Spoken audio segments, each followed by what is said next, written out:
ছিল যে তারা এগোবেন এবং এই রেলিং রিমুভ করতে হবে। চিকিৎসকদের দাবির কাছে কার্যত কিছু হটল কলকাতা পুলিশ এবং এই মুহূর্তে চিকিৎসকদের সেই দাবি তারা মেনে নিল এবং যে রেলিং যেটা ঘিরে বিতর্ক হয়েছিল সেন্ট্রাল এভিনিউ এবং বিবি গাঙ্গুলি স্ট্রিট এবং ফিয়ার্স লাইনের ক্রসিং এ সেই রেলিং কিন্তু পুলিশের তরফ থেকে খোলা হলো।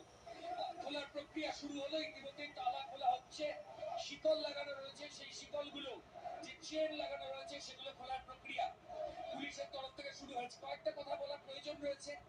এই সিদ্ধান্ত পুলিশ আধিকারিকদের সঙ্গে ডাক্তাররা মিটিং এর পর হয়েছে, সেটা হচ্ছে এই যে রেলিং যেটা ফিয়ার্স লেনের ক্রসিং এ রয়েছে এখান থেকে 100 মিটার পাওয়া যাবেন কলকাতা পুলিশ কমিশনের ভিডিক গোয়েলের কাছে। সকাল থেকে তাদের একটাই ডিমান্ড ছিল যে কলকাতা পুলিশ কমিশনার তাকে রিজাইন করতে হবে, পদত্যাগ করতে হবে, নয়তো বা কলকাতা পুলিশ কমিশনার তাকে এখানে আসতে হবে, তারা ওনাকে স্মারকলিপি দেবেন, সেই অবধি এই চিকিৎসকদের অ্যালাউ করতে হবে। কিন্তু পুলিশের পাল্টা লজিক ছিল যে যেহেতু ফিয়ার্স লেনের পর থেকে বিবি গাঙ্গুলি স্ট্রিটের রাস্তাটা 144, কাজেই এখানে এইভাবে তারা আন্দোলনকে অনুমতি দিতে পারবেন না।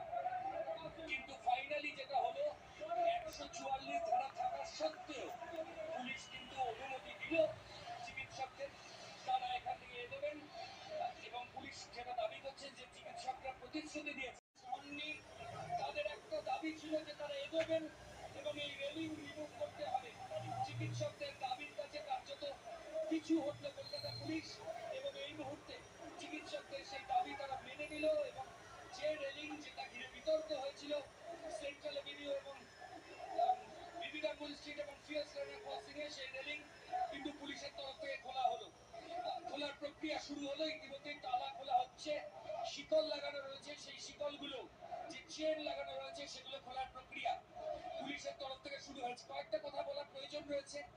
এই সিদ্ধান্ত পুলিশ আধিকারিকদের সঙ্গে ডাক্তাররা মিটিং এর পর হয়েছে, সেটা হচ্ছে এই যে রেলিং যেটা ফিয়ার্স লেনের ক্রসিং এ রয়েছে এখান থেকে 100 মিটার পাওয়া যাবেন কলকাতা পুলিশ কমিশনের ভিডিক গোয়েলের কাছে।